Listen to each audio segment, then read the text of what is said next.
विधानसभा election इस वक्त चल रही है और आप सब जानते हैं कि सारे उम्मीदवार जो हैं वो अपना चुनाव का प्रचार और प्रसार ज़ोरों पर कर रहे हैं, क्योंकि वोट उम्मीदवारों को चाहिए। वहीं पर बसपा पीछे नहीं रहने वाली। बसपा ने भी अपना काम तेज़ी से आगे बढ़ाने का प्रयास जो है वो शुरू किया हुआ है। आज हम अखनूर के शमखोड़ विधानसभा में आए हुए हैं और इस विधानसभा के अंदर क्या चल रहा है, किस तरीके से बसपा की वोट बैंकिंग बढ़ रही है, लोग जुड़ रहे हैं, ये सब जानने के लिए आज हम यहाँ पहुँचे हैं। और ये आपको बता देते हैं कि बसपा किस तरीके से काम कर रही है, सब समझाने का प्रयास करेंगे कि वोट बैंक किस तरीके से बढ़ रहा है और कैंडिडेट किस तरीके से काम कर रहे हैं। अपना नाम बताइए साहब।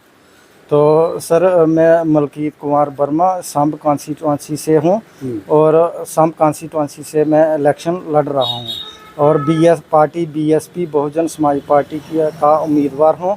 सर, मैं लोगों से यही अपील करता हूँ कि वहाँ का जो माहौल है, जो कांग्रेस है, जहाँ सतीश जी हैं, सर कांग्रेस को तो 70 साल हो गए उसको बनते हुए, वहाँ के कैंडिडेट भी बनते हुए। सर, मैं जहाँ जहाँ मैं कंपेनी पे गया हूँ, मैंने देखा हूँ, देखा है, घर घर में जा कर के गलियों को भी देखा है, स्कूलों को भी देखा है, हर जगह मैंने देखा है। मुझे तो वहाँ कोई ऐसी डेवलपमेंट लगती नहीं। उसके बाद बीजेपी आई है, 10 साल बीजेपी के भी हुए हैं, पर वो भी बोलते हैं हमने बहुत डेवलपमेंट कराई है, लेकिन मुझे कोई ऐसी डेवलपमेंट नज़र नहीं आई है।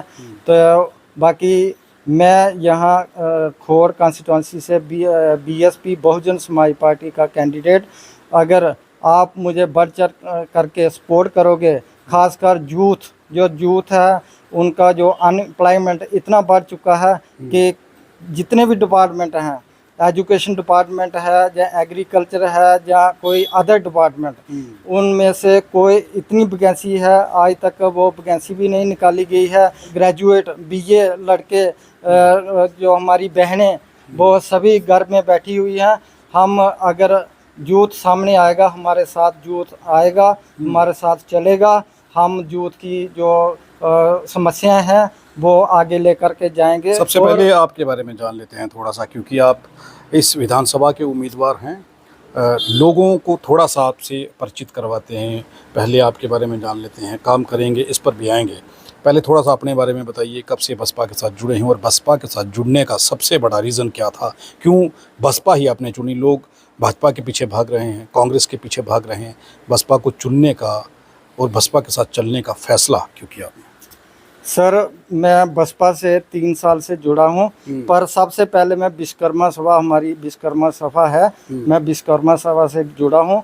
उसके बाद वहाँ से मैं जो है बीएसपी के साथ जुड़ा हूँ। तो 3 साल से मैं पार्टी में हूँ और मैं इसलिए ये पार्टी ज्वाइन की है क्योंकि बाकी वाली जो पार्टियां हैं वो वादा करती हैं पर वादे पे खरे नहीं उतरते हैं, वो काम नहीं करते हैं। तो यही हमारी एक ऐसी बहुजन समाज पार्टी जो गरीब लोगों के हित के बारे में सोचती है, इसीलिए मैंने ये पार्टी जो है ज्वाइन की है।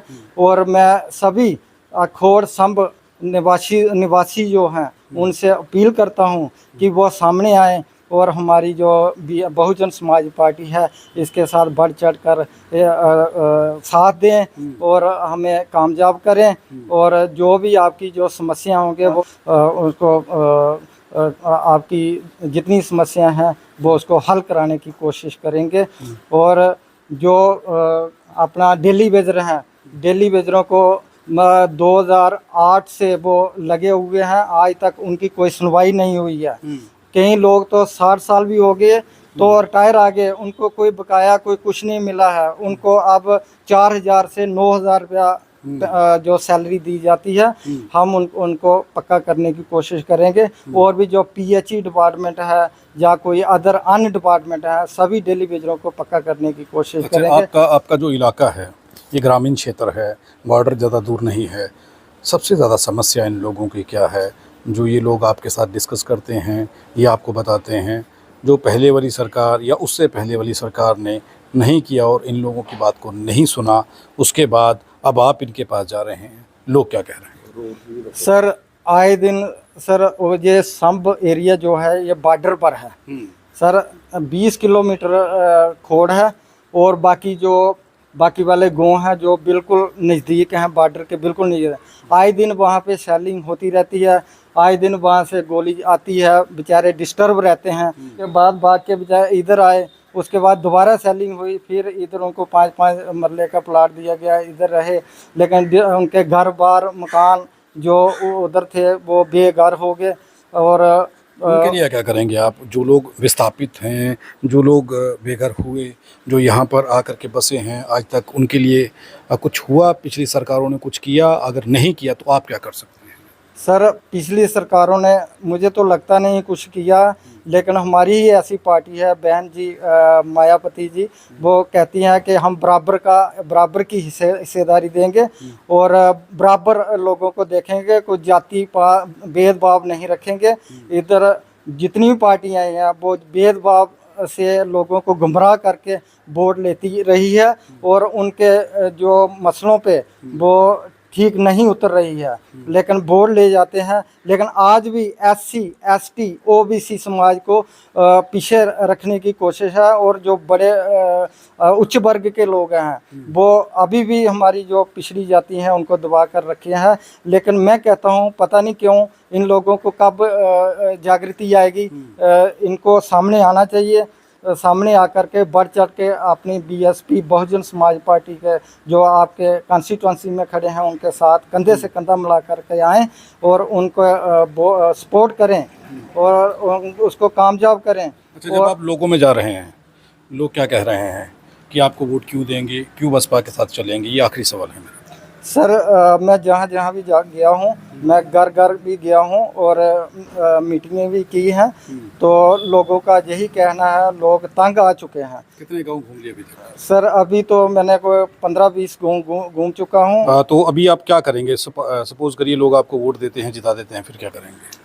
सर, अगर एक मुद्दा सबसे बड़ा, सभी लोग अगर मुझे मिलजुल कर, जो गरीब हैं, जहाँ ST OBC समाज है हमारा, जहाँ SC है, अगर वो हमें बढ़ करके अपना वोट, कीमती वोट हमें देंगे तो हमें कामयाब करेंगे। हम उनकी जो भी समस्या हैं, जो बड़ी समस्या, मुख्य समस्या क्या है? मुख्य समस्या उनकी सर ये है कि मीटरों की जो हर महीने का 4-4 हज़ार रुपया उनके मीटरों का बिल आ रहा है और उनको जो पहले रूल थे उस रूल पे हम ले आएंगे। सबसे बड़ी बात है कि बिजली की समस्या और मीटर का एक बड़ा मुद्दा जो है वो इस विधानसभा में, जिसे इन्होंने बड़ा मुद्दा बताया है, इस मुद्दे को सबसे बड़ा ये मान रहे हैं। चौधरी साहब, किस तरीके से लग रहा है कि आपके उम्मीदवार के साथ लोग और उम्मीदवार की जो वादे हैं वो वादे किस तरीके से बसपा पूरे करेगी? क्या बसपा का स्टैंड है इस पर?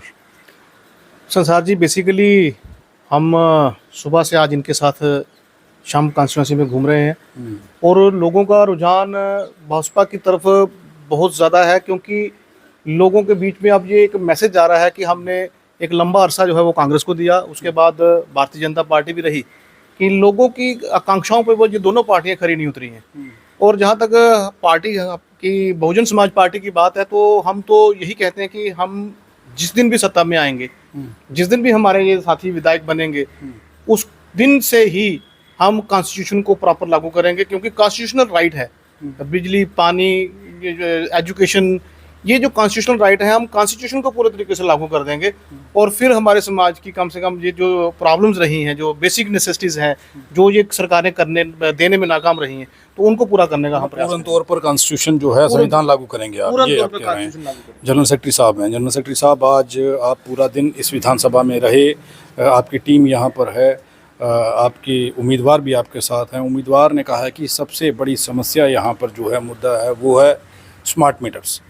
ये पॉसिबल है? कर पाएंगे? क्या हो पाएगा? देखिए, ऐसा है संसार जी, इनका जो कहने का मतलब है वो ये है कि हम संवैधानिक ढंग से जो उनकी जो मूलभूत सुविधाएं हैं, जो हमारे मैक्सिमम की मूलभूत सुविधाएं होती हैं, उनको हमने सही तरीके से पूरा करना है। जैसे कि इनका जो कहने का मतलब ये था, तात्पर्य ये था कि जो आज हमारे बिल आते हैं और जो पहले आते थे, इस जो ये स्मार्ट मीटर आए हैं, बिजली की कोई समस्या दूर की नहीं इन्होंने।